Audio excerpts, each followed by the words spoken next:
So basically, in the context of Nepal, we're grappling with issues related to public procurement.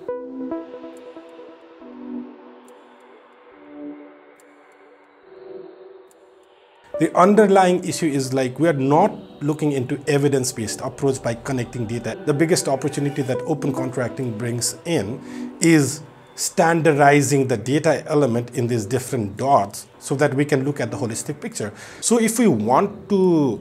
use open contracting to actually deliver results, we have to work with the government.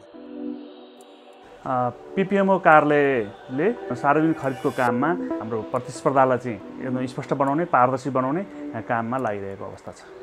PPTN हामीले नेपालमा विद्युतीय खरिद प्रणाली अर्थात् electronic government procurement system हामीले जब सुरु गर्यौं त्यसमा भएको डेटामा आधारित रहेर पब्लिक प्रोक्युरमेन्टको सम्पूर्ण फेजको डेटाहरूलाई प्रोएक्टिभली डिस्क्लोज गर्नको लागि public procurement transparency initiative in Nepal project हामीले सञ्चालन गरिरहेको इजिपी सिस्टममा भएको डेटालाई हामीले स्कोपिङ गरेर त्यसलाई ओपन कन्ट्र्याक्टिङ डेटा स्ट्यान्डर्ड अनुसार के हुन्छ के हुँदैन त्यसलाई आइडेन्टिफाई गर्यौं र गरिसके पश्चात ओपन कन्ट्र्याक्टिङ डेटा स्ट्यान्डर्डमा आधारित रहेर पब्लिक प्रोक्युरमेन्टको डेटालाई ओपन गर्नको लागि हामीले हाम्रो ओपन कन्ट्र्याक्टिङ पोर्टल अर्थात् पब्लिक प्रोक्युरमेन्ट इन्फर्मेसन पोर्टल त्यो पोर्टल मार्फत हामीले यसको टेस्ट लन्च गरिसकेको अवस्था छ। So there is data on planning, there is data on implementation, there is data on contract, there is data on so many other aspects related to procurement. Now that people have access to data, they can actually analyze the data for themselves and then ask meaningful questions. हामीले सबभन्दा सुरुमा start गर्दाखेरिको पछाडिको main idea चाहिँ के थियो भन्दाखेरि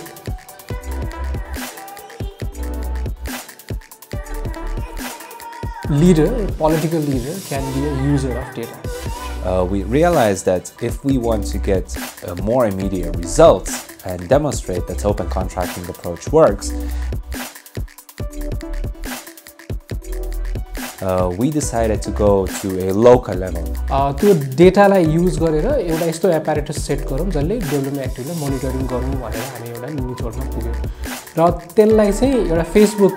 platform एउटा page establish गरेर त्यो फेसबुक पेजमा चाहिँ I think it was around 18 road development projects that was included there त्यसलाई त्यसको चाहिँ हामीले टाइमली अपडेट्स के भइरहेछ कसो भइरहेछ भन्नेबाट हामीले सुरु गरेको हो। For example, we have seen different civil society organizations they are making use of that data to go to the field and monitor projects. बारामा चाहिँ हामीले के भन्छ भन्दाखेरि हाम्रो एउटा नेशनल प्रोजेक्ट भइरहेछ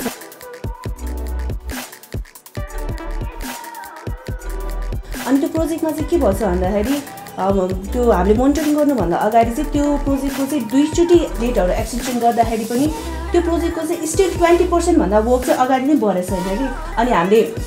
मोनिटर्सहरुपछि गएर त्यो मोनिटरिङ गर्न थालेपछि चाहिँ ल यो प्रोजेक्टमा चाहिँ यस्तो कुराहरु भइराछ भनेर हामीले जो गभर्नमेन्ट मान्छेलाई इन्फर्म गरेपछि चाहिँ उनीहरुले चाहिँ अनि त्यसपछि चाहिँ त्यो प्रोजेक्टमा चाहिँ एक्सन लिन थाल्यो र आफ्टर हामीले कति 6-8 मन्थ्सको यो पुरै एक्सरसाइजमा हाउ वी एन्डेड वाज यो सबैलाई चाहिँ एउटा पब्लिक हियरिङको थ्रु हामीले एन्ड गर्यौं कस्तो भन्दाखेरि सबैजना एक ठाउँमा एकै ठाउँमा लिएर आएर पब्लिक एन्टिटी सडक विभागको खानेपानीको रिप्रेजेन्टेटिभ्सहरु एमपीजहरु र हाम्रो 18-20 वटा सडकको कन्ट्र्याक्टर्सहरु र लोकल पिपलहरुलाई एकै ठाउँमा लिएर आएर we talked openly about what's happening And we see that flexible, agile and user-driven approach actually worked. The municipality of Dangari currently is running the so-called infrastructure management system, IMS in short. उपमहानगरपालिकामा भौतिक पूर्वाधारको योजना धेरै हुने गर्छ र नगरपालिकाभित्र यस्तो users कमिटीको डेटाहरु चाहिँ planning section, account सेक्सनदेखि लिएर 3-4 वटा सेक्सनमा छरिएर बसेको हुन्छ जुन डेटाहरु चाहिँ स्क्याटर्ड उसमा हुन्थ्यो र कतै न कतै रेकर्डेड त हुन्थ्यो फाइलहरुमा तर स्क्याटर्ड हुन्थ्यो. So these are just the 20 projects that we took to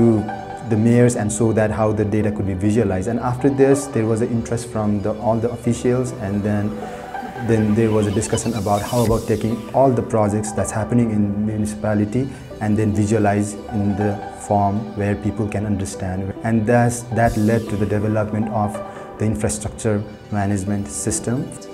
And we see that simply by digitizing some processes and by introducing high quality, well-structured data based on open contracting data standards, we can help engineers save time. We can help save time for the chief administrative officer. We can help save time for the mayor overlooking the process. Online गर्दा प्रत्यक्ष रूपमा धनगढीको महानगरपालिकालाई हरेकको सुझाव, हरेकको सल्लाह कि तपाईको यो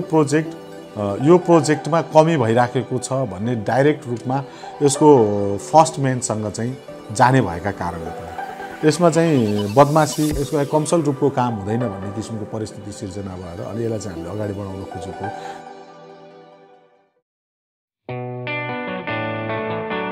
So when it comes to implementation of open contracting, it's been almost 2-3 years that we have been practicing it. And what we've realized is one shoe does not fit all. So when it comes to implementation, proper implementation, we need to understand and try to see how different global norms like open contracting data standard can be localized.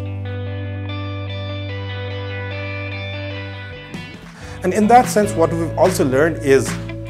maybe the lowest hanging fruit is around infrastructure. And if we can show with example that adopting the open contracting principles and the standard to help the government, help the citizens to actually overcome barriers related to effective infrastructure development, that is where it can really act